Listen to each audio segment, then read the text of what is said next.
আসসালামু আলাইকুম। প্রিয় দর্শক, অন্য মঞ্চের আলোচনায় আপনাদের সকলকে আমন্ত্রণ জানাচ্ছি। 12 ফেব্রুয়ারির নির্বাচনের অনিশ্চয়তা নিয়ে কথা বলতে এসেছি এবং এর নতুন প্রেক্ষিত হলো বিএনপি দলের নির্বাচন বয়কট। এই বিষয়টি 12 ফেব্রুয়ারির ভোট হবে কি হবে না এ বিষয়ে ঘোর সন্দেহ, যেমন বাংলাদেশে তেমন বাংলাদেশের বাইরেও। ভোট শুরু না হলে কেউ বলতে পারবে না যে ভোট হচ্ছে, আর সন্ধ্যায় ভোট শেষ না হলে কেউ বলতেও পারবে না যে ভোট আদৌ ঠিকঠাক হলো কিনা, এবং এর মধ্যে ভোট চলার মধ্যে কোনো দল মাঠ থেকে বেরিয়ে যাওয়ার সিদ্ধান্ত নিয়েছে কিনা। এই অনিশ্চয়তার অনেক কারণ: গুরুতর সহিংসতা, আইন শৃঙ্খলা ব্যবস্থার চূড়ান্ত অবনতি, সন্ত্রাসবাদীদের আস্ফালন, বাইরে এই 2024-এর সেই গণ আন্দোলন বা অভ্যুত্থান বা ষড়যন্ত্র, যেটাই বলুন, সেই সময় পুলিশের হাত থেকে বিপুল সংখ্যক অস্ত্র বেদখল হয়ে যাওয়া, এবং পরবর্তীকালে আবার পাকিস্তান থেকে জাহাজ ভর্তি করে বহু অস্ত্র চলে আসে এবং সেই সব অস্ত্র সন্ত্রাসবাদীদের হাতে চলে গেছে, তাদের আস্ফালন শুরু হতে পারে এবং তার প্রেক্ষিত দেখা যাচ্ছে, তার কিছু ইঙ্গিতও দেখা যাচ্ছে। আর এসবের ওপর আওয়ামী লীগের ভোট বয়কট, এটা তো আছেই। কিন্তু এই সব কিছু ছাপিয়ে আছে মোহাম্মদ ইউনূসের প্রত্যক্ষ মদতে ব্যাপক নির্বাচনী জালিয়াতির, যেটা আগে হয়ে গেছে এবং ভবিষ্যতে ভোটের সময় হবে, সেই সব অভিযোগ। আপনারা ইতিমধ্যে শুনেছেন যে প্রায় 20 থেকে 30,000, সংখ্যাটা পরিষ্কার নয়, সেটা হচ্ছে সেনার পোশাক এবং ওই যে বর্ডার গার্ডস বাংলাদেশ, তাদের পোশাক এবং র্যাবের পোশাক, এই সমস্তগুলো তৈরি করা হচ্ছে বেসরকারিভাবে, কারণ ভোট জালিয়াতি করার উদ্দেশ্যে।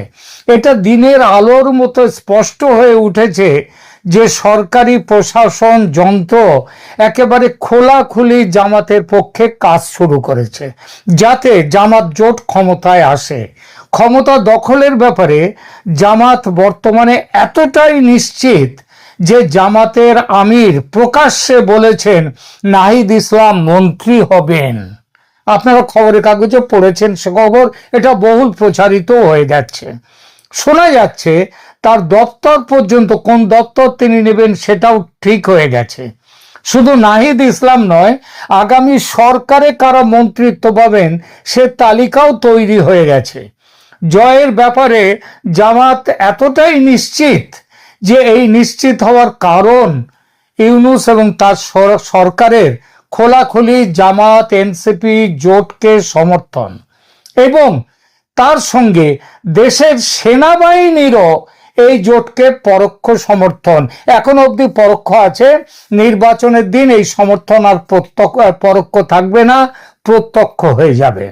বিএনপি এটা বুঝেছে অনেক দেরিতে। এতদিন বিএনপি ভাবছিল মাঠে আওয়ামী লীগ নেই, দেশে ফিরেছেন তারেক, দলের সঙ্গে আছে খালেদা জিয়ার মৃত্যুজনিত সহানুভূতির ভোট, সব মিলিয়ে বিএনপি ভেবেছিল তাদের জয় অনিবার্য। প্রথম দিকে বেশ কিছু জনমত জরিপ সেটা বিএনপির বড় সড় জয়ের কথাও বলেছিল, এখনো যে বলছে না তা নয়, কিন্তু এসব জরিপ বেশিরভাগই ঘরে বসে করা। আর করেছে কারা? ভুঁইফোড় সব সংস্থা, বেশিরভাগ যাদের কোনো অভিজ্ঞতা নেই। 500, 1000, 2000, 5000 মানুষের সঙ্গে অনলাইনে যোগাযোগ করে কথা বলে তৈরি হয়েছে এইসব জরিপ। বাস্তবতার নামগন্ধ নেই। কিছু জরিপ করা হয়েছে আবার মোহাম্মদ ইউনূসের বিএনপির জন্যে তৈরি ফাঁদের অঙ্গ হিসেবে। একটু বুঝিয়ে বলি যে ফাঁদের অঙ্গ কেন, যে বিএনপিকে স্তব বাক্য দেয়া হবে যে তোমরা জিতছ, সুতরাং সেই জেতাটাকে একটু কাগজে কলমে একটু ভালোভাবে দেখানো, এইটা হচ্ছে ফাঁদ। ফাঁদটা কে তৈরি করেছেন? মোহাম্মদ ইউনূস, তার সরকারও তৈরি করেছে। কার জন্যে? বিএনপির জন্যে। ভারতের কেন্দ্রীয় এক গোয়েন্দা সংস্থার বাংলাদেশ বিষয়ে যুক্ত এক মাঝারি দরের অফিসারের সঙ্গে কথা হচ্ছিল। তিনি ইউনূসের এক চমৎকার প্ল্যানের কথা বললেন, যে প্ল্যানটার কথা আমি বলতে যাচ্ছি। বেশ কিছু হঠাৎ গজিয়ে ওঠা জরিপ সংস্থাকে সরকারের তরফ থেকে বলে দেওয়া হয়েছে বিএনপিকে জয়ী দেখিয়ে কিছু জরিপ করতে, মানে ফরমায়েশি জরিপ। এই জরিপ কর্তারা বেশি পরিমাণে আওয়ামী লীগের ভোট বিএনপির বাক্সে ফেলে দিয়ে খুব গ্রাফ ট্রাফ এঁকে একেবারে বিএনপিকে জিতিয়ে দিচ্ছে। এইসব জরিপের ফলে বিএনপি ক্ষমতায় আসার বিষয়ে দারুণ নিশ্চিত ছিল, বলা যায় একেবারে স্বপ্নে বিভোর ছিল। কিন্তু একেবারে প্রস্তুতির শেষ লগ্নে এসে ঘুম ভেঙেছে বিএনপির। মাঠের আসল ছবি ধরা পড়েছে চোখে। সরকার এবং সেনা যে জামাতের সঙ্গে জোট বেঁধে নির্বাচনী জালিয়াতির বড়সড় প্ল্যান বানিয়েছে, সেটা ধরা পড়েছে বিএনপির কাছে। তারেক রহমানের গত ৩-৪ দিনের ভাষণ একটু ভালোভাবে খেয়াল করুন, দেখবেন নির্বাচনী জালিয়াতি নিয়ে তিনি রীতিমতো বলতে শুরু করেছেন। এর সঙ্গে যুক্ত হয়েছে জুলাই সনদ নিয়ে গণভোটের ব্যাপারে দলের মধ্যকার পুরনো মতবিরোধ। গণভোটে হ্যাঁ নাকি না, কোন দিকে যাবে বিএনপি, সে নিয়ে দলের রীতিমতো দ্বন্দ্ব। এই ব্যাপারে স্বয়ং তারেক রহমান তার ভোট কিন্তু নায়ের পক্ষে। খেয়াল করে দেখবেন গণভোট নিয়ে তিনি প্রায় কথাই বলেন না। শেষ পর্যন্ত তিনি নাকি এই সিদ্ধান্তে পৌঁছেছেন, হ্যাঁ ভোট জিতলে ক্ষমতা দখল নিতে কমপক্ষে 180 কার্যদিবস বা 270 দিনের মতো মোট দিবস অপেক্ষা করতে হবে তাকে। তারপরেও যে তিনি ক্ষমতায় বসবেন তারও কোনো ঠিক নেই, এবং সেই ক্ষমতা যদি তিনি পানও, যদি ভোটে জেতেনও, তাহলেও ইউনূস ক্ষমতা ছাড়বেন না। আর সেনাবাহিনী তো আছে ইউনূসের পাশে। কিন্তু এর চেয়েও বড় আর এক বিপদ দেখতে পেয়েছে বিএনপি। তারেক রহমান দলের পক্ষ থেকে অতি সংগোপনে খুব বিশ্বাসী একটি সংস্থাকে দিয়ে নির্বাচনে বিএনপির ফলাফল কেমন হতে পারে এই নিয়ে একটা সার্ভে করিয়েছেন। কে? তারেক রহমান স্বয়ং, যার খবর পার্টির ভেতরের অনেকেও জানেন না। এটা একেবারেই ইন্টারনাল সার্ভে। সেই সার্ভে তাদের রিপোর্ট দিয়েছে তারেক রহমানের হাতে। আর রিপোর্ট দেখে তারেক সাহেবের চক্ষু চড়ক গাছ। সেখানে বলা হয়েছে এবার তো ভোট হচ্ছে মোট বোধহয় সম্ভবত জামাত 298টা আসনে ভোট হচ্ছে। এই 298 আসনের মধ্যে 170 থেকে 180টি আসন পাবে বিএনপি, এই আসন পাবে জামাত জোট। বিএনপি পাবে 110টার মতো। তারেক রহমান এই সার্ভের ব্যবস্থা করেছিলেন তারেক রহমান ভারতের গোয়েন্দা সংস্থার রিপোর্ট পাওয়ার পর। কখন করেছিলেন? ভারতের গোয়েন্দা সংস্থা একটা প্রিলিমিনারি রিপোর্ট তারেক রহমানকে দিয়েছিলেন। আপনারা জানেন তারেক রহমান লন্ডন থেকে দেশে ফিরে এসছেন, এবং এই ফিরে আসার ব্যাপারে ভারতের বিরাট বড় ভূমিকা ছিল, এবং তখন থেকেই তারেক রহমানের সঙ্গে ভারতের সম্পর্কটা আরো ঘন হয়েছে। ভারতের মানে রিসার্চ অ্যান্ড অ্যানালিসিস উইং তাদের রিপোর্টে বলেছিল বিএনপি নির্বাচনে 130টার মতো আসন পাবে, জামাত জোট পাবে 155 থেকে 160, আর তারেক রহমানের নিজের সংস্থা মোটামুটি এই কাছাকাছি রিপোর্ট দিয়েছে। আর এই রিপোর্ট পেয়ে তারেক রহমান স্বর্গ থেকে মাটিতে পড়ে গেছেন। এই পরিস্থিতি থেকে উদ্ধার পেতে তিনি অন্য চিন্তা করছেন খুব সিরিয়াসলি।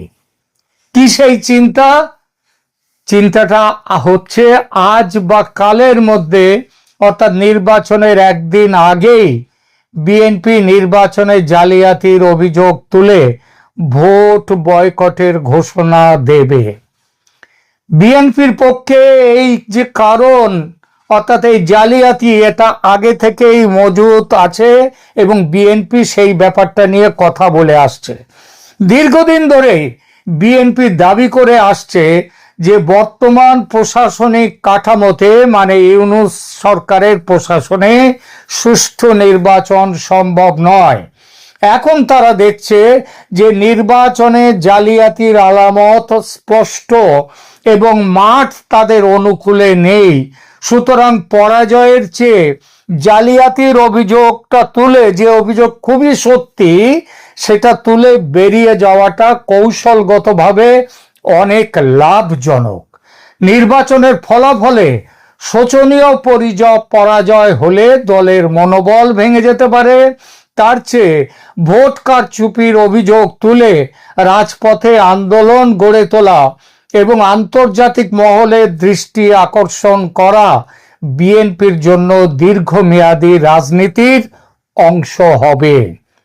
রাজনীতিতে শেষ কথা বলে কিছু নেই। বিএনপির মতো বড় দল যদি শেষ মুহূর্তে সরে দাঁড়ায় নির্বাচন থেকে, তবে সেটা নির্বাচনকেই ভণ্ডুল করে দেবে। কারণ নির্বাচনী গ্রহণযোগ্যতাকে যে সেটা প্রশ্নবিদ্ধ করবে, শুধু তাই নয়, 12 ফেব্রুয়ারির নির্বাচনটাই বন্ধ হয়ে যাবে। এর আগে আওয়ামী লীগের বিরুদ্ধে নির্বাচনে জালিয়াতির অভিযোগ ও নিরপেক্ষ কেয়ারটেকার সরকারের অধীনে নির্বাচন করানোর দাবি তুলে বিএনপি ভোট বয়কট করেছে। আর এবার ইউনূস সরকারের বিরুদ্ধে জামাত জোটের পক্ষে পক্ষপাতিত্বের অভিযোগ তুলে নির্বাচন বয়কট করতেই পারে বিএনপি। শুধু এই নয়, এবার তারা দাবি করছে এই পক্ষপাত দুষ্ট ইউনূস সরকারকে হটিয়ে তার জায়গায় নতুন ও নিরপেক্ষ তদারকি সরকার গঠন করে নতুনভাবে নির্বাচনের ব্যবস্থা করতে হবে। দেখুন, বিএনপির রাজনৈতিক ইতিহাসে ভোট বয়কট কেবল একটি প্রতিবাদ নয়, বরং এটি তাদের একটি বড় রাজনৈতিক কৌশল। এর আগে আওয়ামী লীগ সরকারের অধীনে জালিয়াতির আশঙ্কায় তারা নির্বাচন বর্জন করেছিল। এখন ইউনূসের অন্তর্বর্তীকালীন সরকারের বিরুদ্ধে পক্ষপাতিত্বের অভিযোগ তুলে বয়কট, সেটা দলের পুরনো অবস্থানের সঙ্গে পুরোপুরি সামঞ্জস্যপূর্ণ এবং রাজনৈতিকভাবেও অত্যন্ত তাৎপর্যপূর্ণ হবে। শুধু এইটুকুই নয়, এই সিদ্ধান্ত নিলে দলের ভাবমূর্তি দেশে ও দেশের বাইরে আন্তর্জাতিক মঞ্চে খারাপ তো হবেই না, অনেক বেশি উজ্জ্বল হবে। কারণ মনে রাখতে হবে, অন্তর্বর্তীকালীন সরকারের মূল ম্যান্ডেট ছিল একটি সুস্থ গণতন্ত্র প্রতিষ্ঠা, যেখানে সব দলের অংশগ্রহণ থাকবে, সব দলের জন্য লেভেল প্লেইং ফিল্ড থাকবে। এই সরকার ইউনূসের তার নিরপেক্ষ চরিত্র যে হারিয়েছে, সেটা তো এখন দেখাই যাচ্ছে। আওয়ামী লীগ নেই, তাকে বাইরে দিয়েছে বার করে। আবার এদিকে জামাতের জন্য দৃষ্টিকটুভাবে জালিয়াতি করে যাচ্ছে। ফলে এমন সিদ্ধান্ত জনসমর্থন পাবেই বাংলাদেশের ভেতরে এবং আন্তর্জাতিক মহলে। নতুন ভোটার তালিকা বা কেন্দ্র বিন্যাসে কারচুপির প্রমাণ মিলেছে ঢাকা সমেত বহু কেন্দ্রে। বিএনপি একে ডিজিটাল বা প্রশাসনিক জালিয়াতি হিসেবে আখ্যা দিয়ে আন্দোলনের পথ বেছে নেবে বলে নির্ভরযোগ্য সূত্র জানাচ্ছে।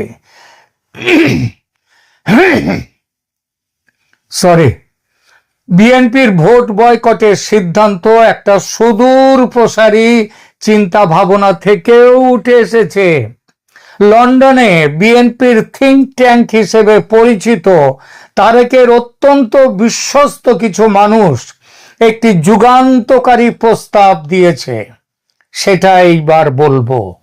প্রস্তাবটি হলো জামাতকে সরিয়ে আওয়ামী লীগকে দেশের রাজনীতিতে ফিরিয়ে এনে পুরনো চেনা বাইপোলার রাজনীতিতে ফিরে যাওয়া, যেখানে প্রধান দুটি দল হবে বিএনপি ও আওয়ামী লীগ।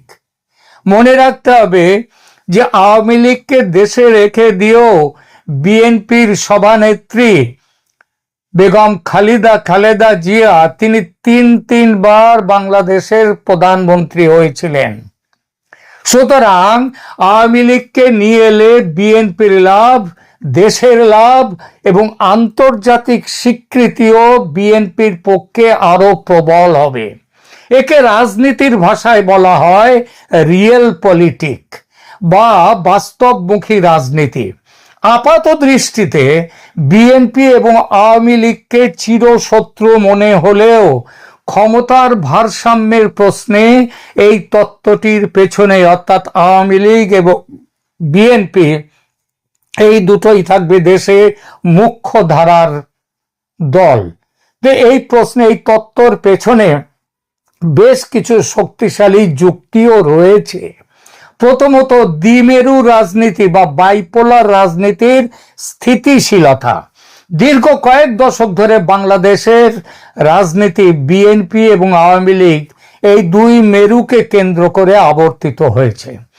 আন্তর্জাতিক সম্প্রদায় এবং বিশেষ করে বিদেশি বিনিয়োগকারীরা এমন একটি রাজনৈতিক পরিবেশ পছন্দ করে যা প্রেডিক্টেবল বা পূর্বাভাসযোগ্য। বিএনপি জানে যে জামাতের ক্রমবর্ধমান শক্তি কিন্তু বিএনপির নিজস্ব ভোট ব্যাংকে ভাগ বসাতে পারে, বসাচ্ছে, এবং যদি আওয়ামী লীগ দেশে না ফেরে তাহলে এই বিএনপির ভোট ব্যাংকে জামাত আরো বেশি ভোট ভাগ বসাবে। আওয়ামী লীগ যদি রাজনীতি থেকে পুরোপুরি নিশ্চিহ্ন হয়ে যায় তবে যে শূন্যতা তৈরি হবে তা পূরণ করতে এগিয়ে আসবে এই জামাত। বিএনপির জন্য পুরনো শত্রুর মোকাবিলা করা নতুন ও অজানা শত্রুর মোকাবিলা করার চেয়ে সহজ। আর একটা জিনিস, বিএনপি এবং জামাত দীর্ঘদিনের মিত্র হলেও তাদের মধ্যে সব সময় একটা লড়াই কিন্তু রয়েছে। জামাত যদি একক শক্তিশালী দল হিসেবে আবির্ভূত হয় তবে তারা বিএনপির ধর্মীয় ও ডানপন্থী যে ভোট বিএনপিতে আছে জামাত নিজেদের দিকে টেনে নেবে, বিএনপি আরো নেমে যাবে। তৃতীয়ত, ইমেজ সংকট থেকে মুক্তি। একটা ইমেজ মেকওভারের ব্যাপার আছে। আন্তর্জাতিক মহলে, বিশেষ করে পশ্চিমী দুনিয়ায় জামাতের সাথে বিএনপির মিত্রতা বিএনপিকে এর আগে কট্টরপন্থী মৌলবাদী দল হিসেবেও চিহ্নিত করেছে। আওয়ামী লীগ যদি একটি লিবারেল অপোজিশন হিসেবে থাকে তবে বিএনপিও নিজেকে একটি মধ্যপন্থী ও ভারসাম্যপূর্ণ দল হিসেবে প্রমাণের সুযোগ পাবে। ভারতের জন্য বাংলাদেশের নীতিতে সবচেয়ে বড় দুশ্চিন্তা হলো নিরাপত্তা এবং ইসলামী উগ্রবাদ। ভারত গত ১.৫ দশক আওয়ামী লীগের ওপর বাজি ধরেছে। এখন যদি বিএনপি ক্ষমতার প্রধান দাবিদার হয় তবে ভারত চাইবে বাংলাদেশে এমন একটি বীর দল থাকুক যারা ভারতের স্বার্থের জন্য হুমকি স্বরূপ নয়। বিএনপি যদি আওয়ামী লীগকে রাজনীতিতে স্পেস দেওয়ার মাধ্যমে একটা ইনক্লুসিভ ইমেজ আনতে পারে তবে ভারতের নীতি নির্ধারকদের কাছে বিএনপির গ্রহণযোগ্যতা বাড়বে। এতে ভারতের শত্রু বিএনপি এই ট্যাগটি আর থাকবে না। একটি দেশের গণতন্ত্রের মানদণ্ড হিসেবে দেখা হয় সেখানে শক্তিশালী বিরোধী দল আছে কিনা, সেখানে ইনক্লুসিভ নির্বাচন আছে কিনা, যদি প্রধান প্রতিদ্বন্দ্বী আওয়ামী লীগ নিষিদ্ধ বা বিলীন হয়ে যায় তবে বিএনপির জয়কে বিশ্ববাসী, যদি এই নির্বাচনে বিএনপি দাঁড়ায়ও থাকেও শেষ পর্যন্ত এবং তাতে যদি জিতেও যায় তাহলেও সেই জয়কে কিন্তু বিশ্ববাসী ওয়াক ওভার দেখবে। অর্থাৎ এই জয় কি বলবো, খুব একটা সঠিক জয় নয়, এই জয়টা জোর করে নেওয়া। ভারত তো বটেই, আমেরিকা বা ইউরোপীয় ইউনিয়ন সবসময় একটি অংশগ্রহণমূলক নির্বাচনের ওপর জোর দিচ্ছে। আওয়ামী লীগকে প্রক্রিয়ার মধ্যে রাখা মানে হলো আন্তর্জাতিকভাবে নির্বাচনের গ্রহণযোগ্যতা নিশ্চিত করা। এবারের নির্বাচনে বিএনপি বয়কট করার মাধ্যমে পরে যদি নির্বাচন আসছে যদি এই নির্বাচনে বিএনপি বয়কট করে এবং করবার সম্ভাবনা ভীষণই, তাহলে পরের নির্বাচনে আওয়ামী লীগ মাঠে নামার সুযোগ পাবে। এতে বিএনপির ইমেজ মেকওভার অনেক ভালো হবে। বিএনপি যদি মনে করে আওয়ামী লীগের অস্তিত্ব তাদের ক্ষমতায় যাওয়ার পথ সুগম করবে এবং জামাতের প্রভাব খর্ব করবে, তবে পর্দার আড়ালে বিএনপির সাথে তাদের অন্তত মোটামুটি একটা সমঝোতা হওয়া খুবই বাস্তবসম্মত। বিএনপি এই মুহূর্তে ভোট বয়কট করলে বাংলাদেশে উথাল পাতাল পরিস্থিতি তৈরি হবে। ইউনূস সরকারের পতন ঘটবে অবশ্যম্ভাবী। নতুন তদারকি সরকার আসবে। ইউনূসের ফ্যাসিস্ট ও চরম অপদার্থ সরকারের পতন হবে বিএনপির ভোট বয়কটের সবচেয়ে বড় প্রতিক্রিয়া।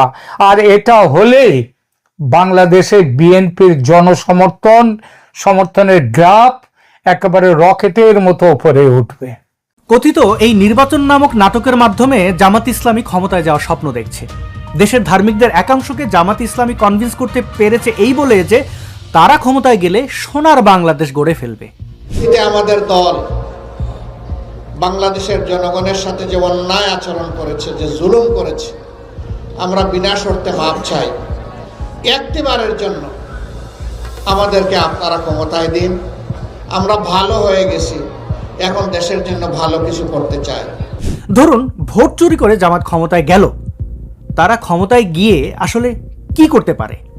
প্রথমেই সারা দুনিয়ায় এই খবর পৌঁছে যাবে যে আরেকটা আফগানিস্তান তৈরি হয়ে গেছে। উন্নত দেশগুলো আস্তে আস্তে তাদের দরজা আমাদের জন্য বন্ধ করে দেবে। অলরেডি অনেক দেশই তা করেছে গত সরকার অর্থাৎ আওয়ামী লীগের পতনের পর। সহজে কোনো দেশই আর আমাদেরকে অর্থাৎ বাংলাদেশিদেরকে ভিসা দিচ্ছে না। মনে রাখবেন, জামাতিরা তাদের পেয়ারে দেশ পাকিস্তান, সেই পাকিস্তানেও কখনোই ক্ষমতায় যেতে পারেনি।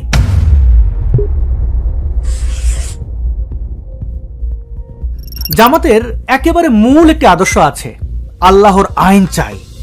এই আল্লাহর আইন আসলে কি? হ্যাঁ, শরিয়া আইন। তারা দুনিয়াবী আইনকে বিলুপ্ত করে আসমানি আইন জারি করতে চায়। তারা এই আইনকে অর্থাৎ গণতন্ত্রকে মনে করে তাগুদি, ইহুদি, নাসারাদের প্রতিষ্ঠিত কোনো একটা আইন, কোনো একটা রাষ্ট্র পরিচালনার ব্যবস্থা। কিন্তু এখন জনগণকে ভোটে টানতে কেউ কেউ বলছে যে তারা নাকি ক্ষমতায় গেলে শরিয়া আইন বাস্তবায়ন করবে না। যদি মহান সৃষ্টিকর্তা ওনাদেরকে এই দেশ পরিচালনা করার সুযোগ দেন, তাহলে এই বাংলাদেশের শারিয়া ল অর্থাৎ শারিয়া আইন উনি বাস্তবায়ন করবেন না। তাহলে তারা আসলে কি চায়?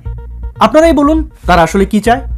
তারা ক্ষমতায় গেলে শরিয়া আইন বাস্তবায়ন করতে বাধ্য হয়ে যাবে, কারণ ধর্মান্ধরা সেটা ছাড়া আর কোনো কিছুই মানবে না। আর কারা মানবে না? তাদের টাউট বাটপাররা, ফরাদ মজাররা এবং ওই যে প্যারিসে পালানো এক শয়তান, নাম তার পিনাকি, এরকম বদমাশ যারা আছে, তারা একযোগে বলতে থাকবে জামাতিরা শরিয়া আইন বাস্তবায়নে ঢিলামি দেখালে এই পিনাকি গলা পর্যন্ত পর শুয়োরের মাংস খেয়ে এসে উস্কানি দেবে, জামাতকে শরিয়া আইন নিয়ে আসতেই হবে, না হলে মব লেলিয়ে দেব।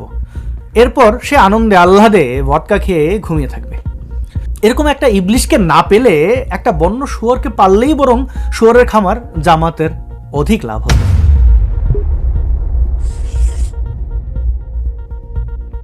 যাই হোক, ধরেন জামাত ক্ষমতায় এলো, এবার তাদেরকে যেভাবেই হোক শরিয়া আইন নিয়ে আসতে হবে।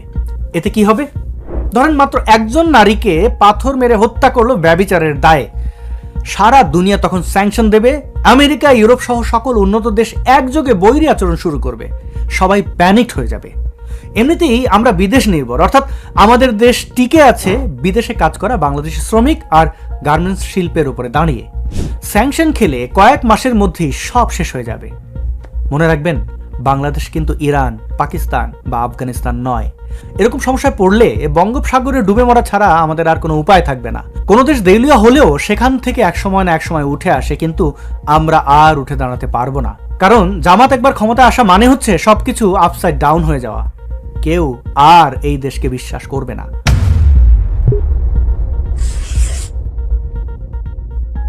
তখন অপশন থাকবে একটাই, যুদ্ধ করে দেশ বাঁচানো। জামাত ব্যাক্ট ইউনূস সরকারের জন্য এমনিতেই দেশের কিছু আর অবশিষ্ট নেই। একটা গৃহযুদ্ধ শুরু হলে দেশটা দুর্ভিক্ষে পরিণত হবে, মারা যাবে মিলিয়ন মিলিয়ন মানুষ। এই দশা থেকে বাঁচতে হলে জামাতকে বর্জন করতেই হবে। আপনি খুব ধার্মিক হলেও জামাতকে বর্জন করুন। পৃথিবীর কোনো দেশই নারীদেরকে পেছনে রেখে উন্নতি ঘটাতে পারেনি। অথচ জামাতিরা নারীদের গৃহবন্দী করা অলরেডি শুরু করে দিয়েছে। গেল বেডি, স্কুলে গেল বেডি, মাছ বাজারে গেল বেডি, আনাজ কিনতে গেল বেডি, উডালো ভাত খাইতে গেল বেডি। এই বেডি, তোর কি তুই সেবে বেডির ঘরের বেডি, তুই কথা। জামাতের আমির নারীদেরকে 5 ঘন্টা কর্মসীমার কথা বলেছেন। মাদের জন্য আমরা ঘোষণা করেছি, প্রথমে সরকারি থেকে শুরু হবে, তারপরে বেসরকারিতে যাবে। মায়েরা কাজ করবেন দৈনিক 5 ঘন্টা। তাহলে বাকি 3 ঘন্টা কাজ করবে কে? উন্নত দেশের স্বপ্ন দেখিয়ে আসলে তালেবানি দেশ গড়ার নমুনা এটি। এভাবে নারীদের ঘরমুখী করলে তাদের চাকরি দেবে কে?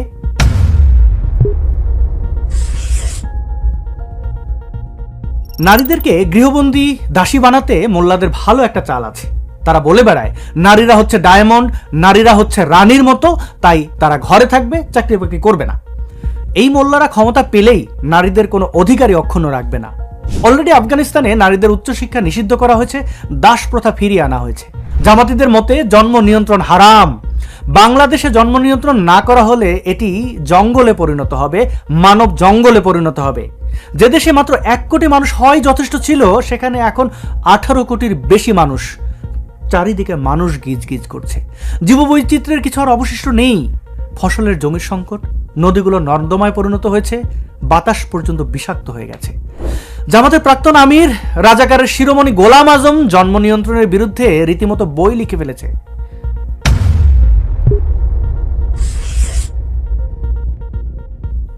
যেসব মেয়েরা নারী কোটার বিরুদ্ধে আন্দোলন করেছিলেন, তারা কি বুঝে শুনে এটা করেছিলেন?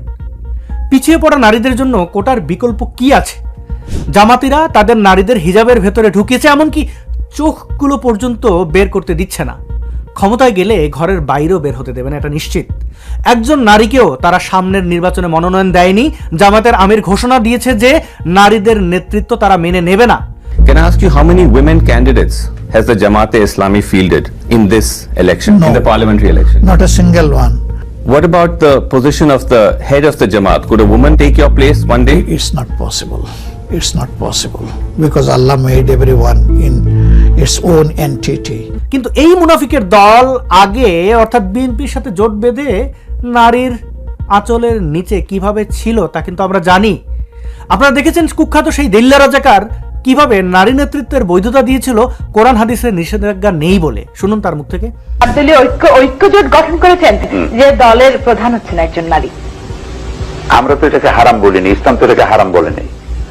নারী নেতৃত্ব হারাম এ কথা ইসলাম বলেনি। তাহলে কি বলেছেন? জি, নারী নেতৃত্ব সম্পর্কে আপনাদের কি অভিমত? আমরা এর পক্ষে কোনো ফজিলত বয়ান করিনি। জামাত নেতা শফিকুর তার এক্স হ্যান্ডেল বা টুইটারে লিখেছে যে কর্মজীবী নারীরা হচ্ছে বেশ্যা। তার এই বক্তব্য নিয়ে তীব্র সমালোচনা শুরু হলে পরে সে দাবি করে অ্যাকাউন্ট হ্যাক হয়ে গিয়েছিল। মূলত এই সস্তা নাটকের মাধ্যমে নিজের কুৎসিত চিন্তাভাবনা গোপনের পায়তারা করছে সে।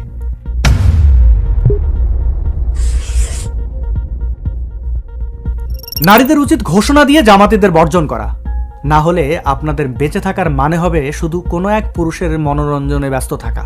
আপনারা কখনোই আর মানুষের মর্যাদা পাবেন না, এটা নিশ্চিত।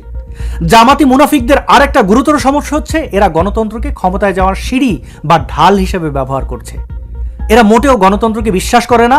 আপনারা তাদের তাত্ত্বিক গুরু মওদুদির আদর্শ বা দর্শন সম্পর্কে খোঁজ নিন, স্পষ্ট হবেন।